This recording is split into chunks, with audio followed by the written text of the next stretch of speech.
going to talk about special populations and just some other modifications that you give to people with injuries or pre-existing conditions. So starting off with hypertension, quite common. Basically you want to avoid putting too much extra additional pressure on the heart. So you want to avoid any exercises where your feet or arms are above the head or up in the air. Just puts too much pressure on the heart. You definitely want to ensure they've got a nice steady breathing technique, so always making sure there's no holding of the breath going on, just making sure their airways are as open as possible.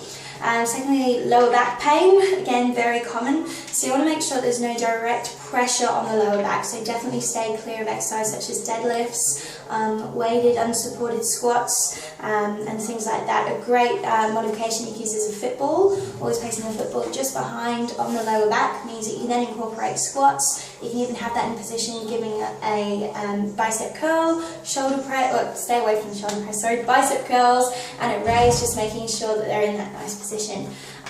Lastly, just with the shoulder injuries, my client before had a shoulder injury, so that's something that you have to take into consideration.